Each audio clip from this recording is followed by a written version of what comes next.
Welcome to the RYM Student Podcast, helping you fit God's truth into your life. Reflecting on biblical truth is vital for the life of the believer. We hope this podcast will encourage you in your walk with Jesus. The following was recorded at one of Reformed Youth Ministries conferences. The audio might not be clear, but the message is. We hope you enjoy it. Then Jesus asked this guy a question. He says, do you want to be healed? Okay, this guy's been an invalid for four decades, okay? If this happened today, all right, this guy's been an invalid since 1979, okay? And Jesus walks up to him and says, do you want to be healed? Now, that seems like kind of a stupid question, right? Is it a stupid question, okay? It seems like one. It seems like he would be like, really? Really, do I want to walk? Like that. But it's an important question because it tells us something about mercy. It gives us a kind of a window into mercy that we might not really realize it, on the surface. And that's this, is that mercy brings about radical change. I can think of some more radical changes, but this is a pretty radical change. It's like, hey, you haven't walked in 4 decades? Let's walk now. Like, you've never been able to go where you want to go. You've had to ask someone to take you wherever you want to go. Now you can go wherever. That is a dramatic change in your life. You had no option but to beg, and now you can, work for yourself and do things for yourself. That's a huge change, okay? It's a huge change in this guy's life, all right? It's a radical change. And Jesus asked him, do you want to be healed? He's saying, look, things are going to be different for you now. And he's going to find that out very quickly.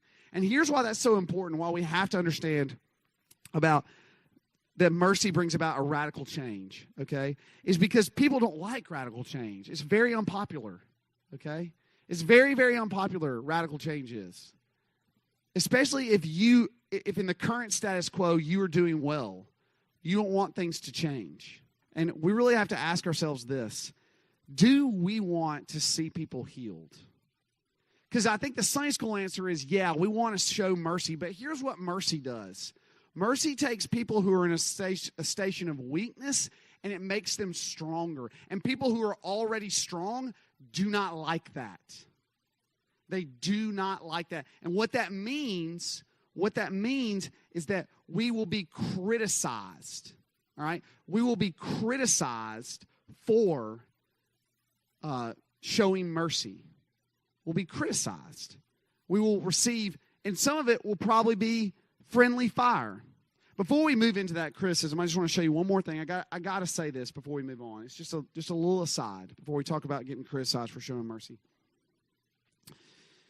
No, this guy was an invalid for 38 years, and I'm sure he thought, well, there's no way I'm ever going to walk again. And we would say, yeah, you're probably right. You're probably not going to. And yet Jesus walked into his life and just boom, like that, he just changed him, all right?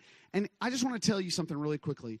All I have to say this is that there might be someone in here who thinks, look, it's great that God is merciful, but he's not going to be merciful to me because I've done this, or this, or I've been this or this, or this has happened to me. Whatever it is, I've been abused, or I'm an abuser, or I, am addicted to this, to drugs, to pornography, to whatever it is, or I'm sleeping with my boyfriend or girlfriend, or I am stealing my parents' prescription drugs to use them and abuse them, or whatever. And I don't know what it is. There's millions of things you can get into. You could just be like, my whole life is a lie, and all I do is lie and exaggerate to make people like me, and none of it is true. I don't know. But there's no way that God will ever love me. And I just want you to hear this from me to you, which is this, is that there's no bigger lie that you could believe than that. Because this guy was sure that he would never walk again, and Jesus said, you're walking today, and he walked. And if you are sure that there's nothing that Jesus can do for you, you're in the perfect place for Jesus to come in and totally change your life, and he does it all the time. John Newton is a great example. He wrote Amazing Grace. You might not know that, but what did John Newton do before he wrote Amazing Grace? He was a slave trader, all right? He did one of the worst things you can possibly do, and God changed him. It changed him, all right? He took someone, I don't have to look through history. Just look in the Bible. Paul was like, yeah, let's murder Stephen, and then all of a sudden Paul is spreading the gospel. All right? There's no one that's so far gone that it can't be changed. If you feel like you are helpless and that you can't be helped, please see that Jesus loves to help helpless people. In fact, those are the very people he often helps, always helps them.